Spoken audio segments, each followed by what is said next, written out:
pastimes, especially the glories of Radharani amongst the gopis, are super excellent.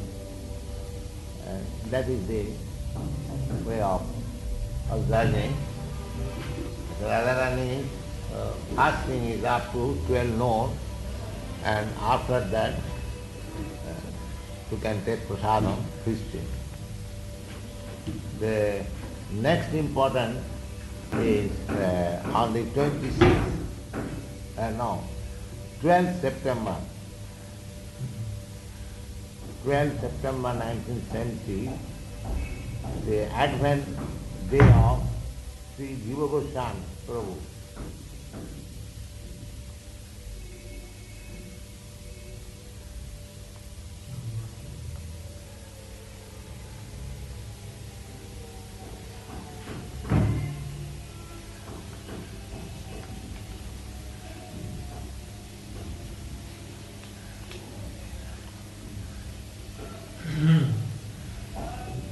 On that day, there are three functions. First of all, Ekadashi, a special Ekadashi called Parsoika Ekadashi. Then, on that day, actually the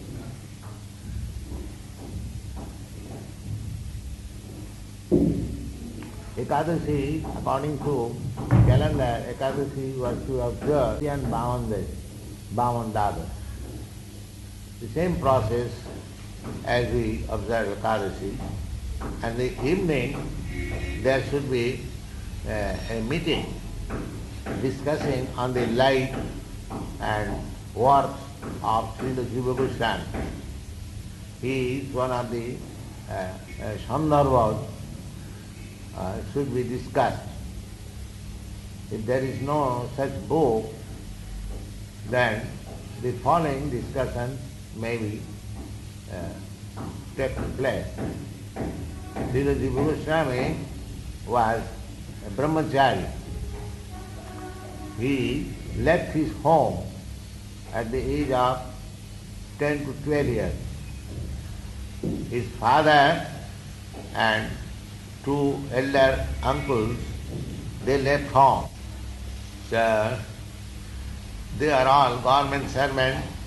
But after meeting Chaitanya Mahaprabhu, they decided to retire from the service, and three of them retired.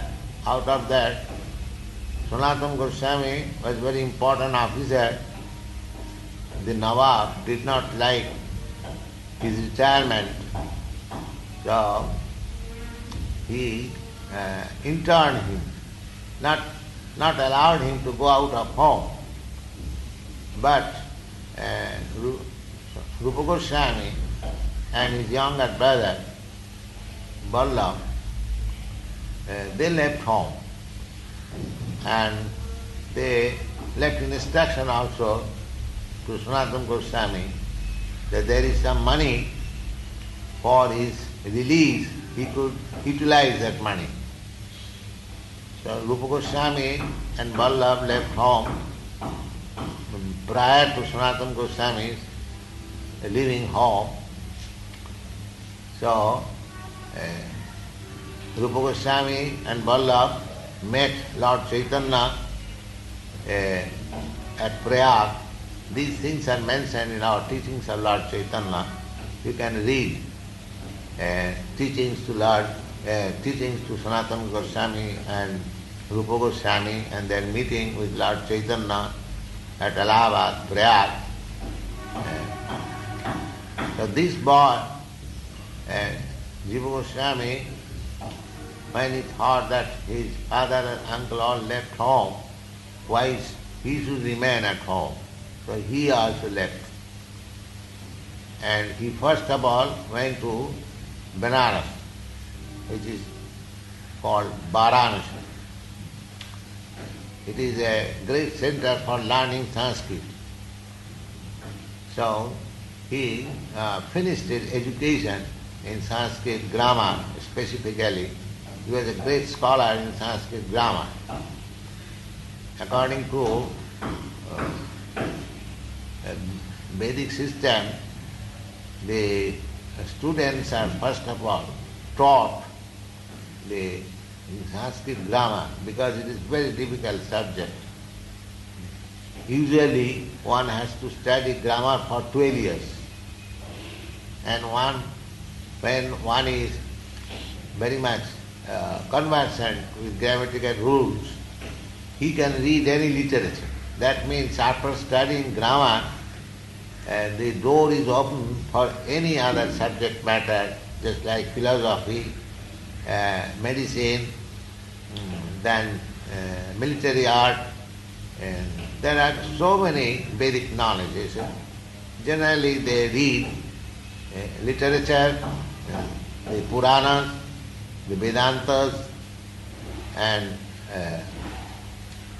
Sahitya. Sahitya means general literature.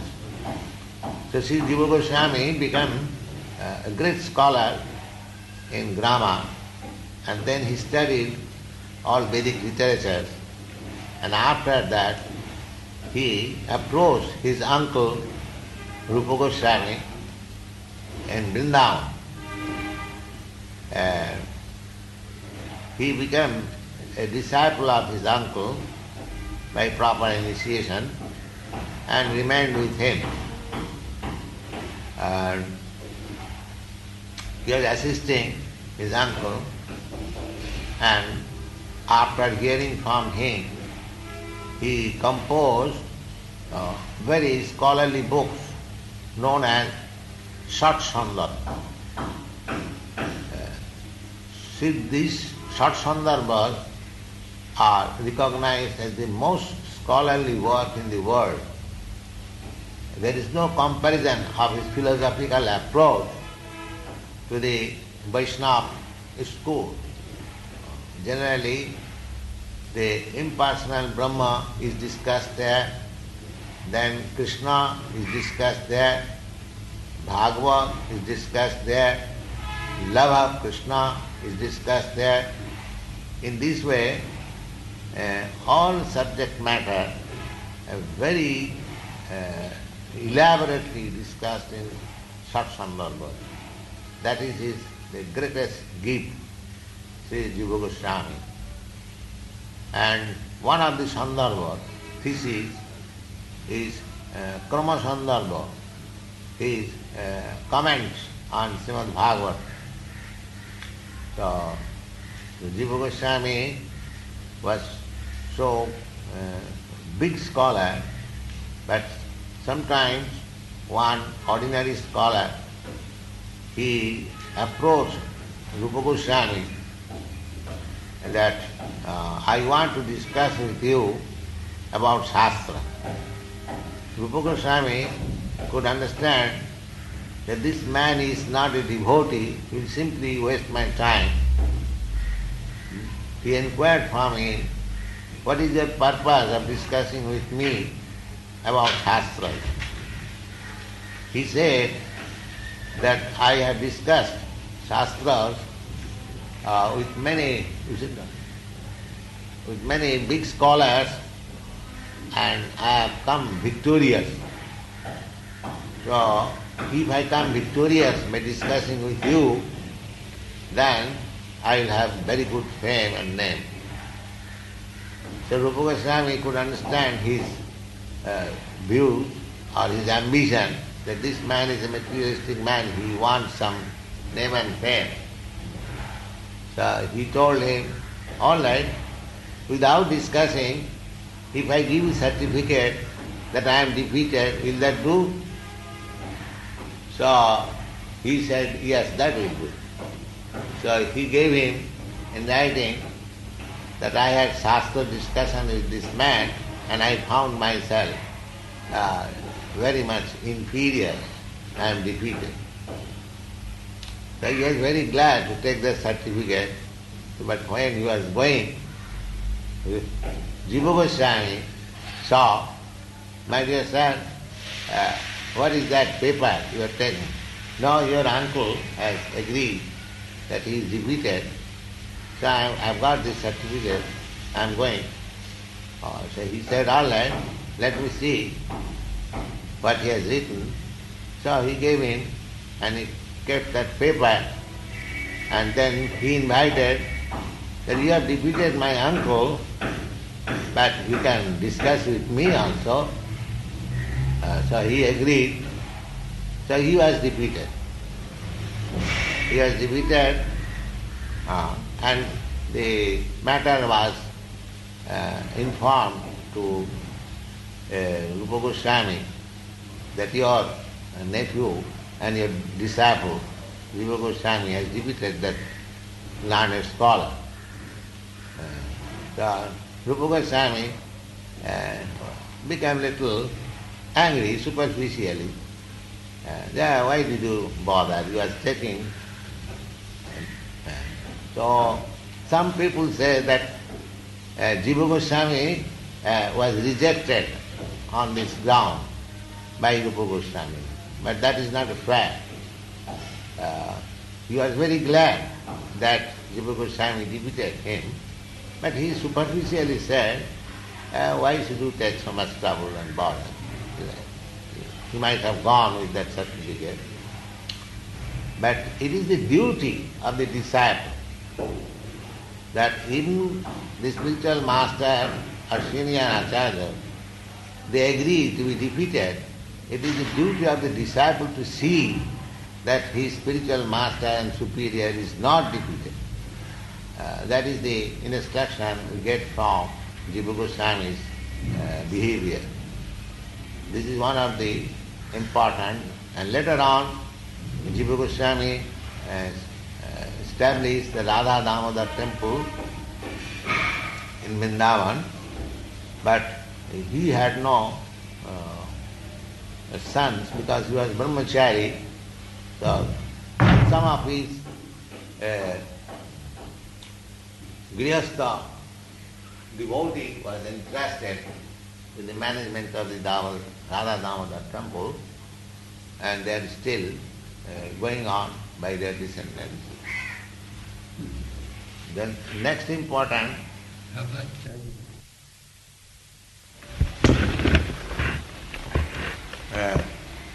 the next important date is 14th September, which is known as Ananta Chaturdashi, and the disappearance day of Srila Haridas Thakur and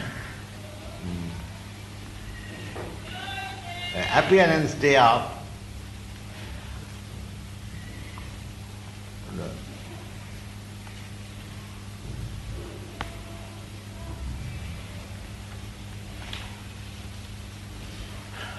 13th September is the appearance day of Bhaktivinoda Thakur,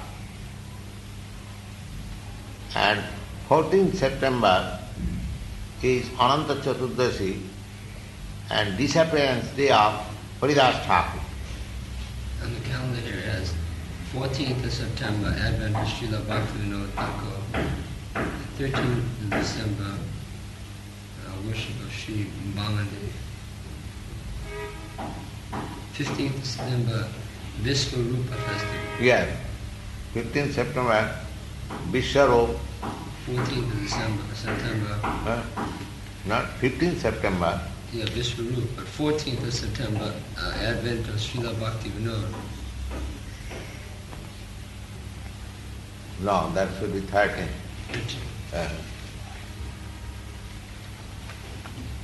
Yes, Bhaktivinoda Thakur 13th and 14th Ananta Chaturdashi and Haridas Thakur. So this 14th September should be observed fasting whole day. 14th is the advent of the demise of Haridas Thakur. Yes. Death, the disappearance. Yes. Not for demise of Haridas Thakur, but because that is Ananta Chaturdashi Vrita, generally the fasting is observed till evening, up to 5 o'clock.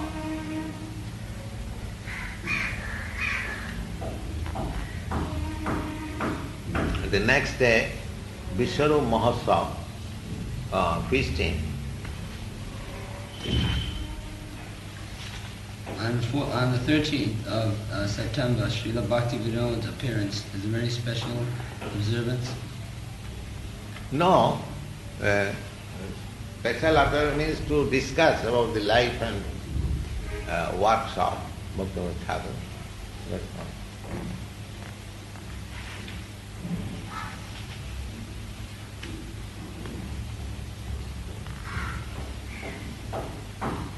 Then 26 September, Ekadashi.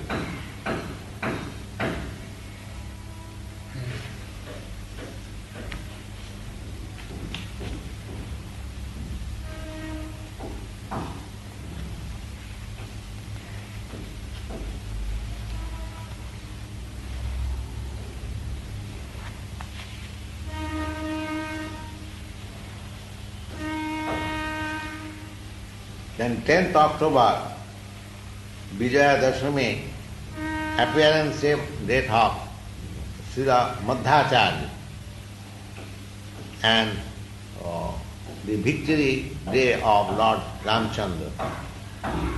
So there is no fasting, but in the evening we should celebrate some feasting and discuss about the life and works of Sri Madhacharya, as well as Ramayana incidents where Ram and Ravana fought. The next day is Ekadashi. That is means 11th October. Then 12th October is Raghunath Das Goswami.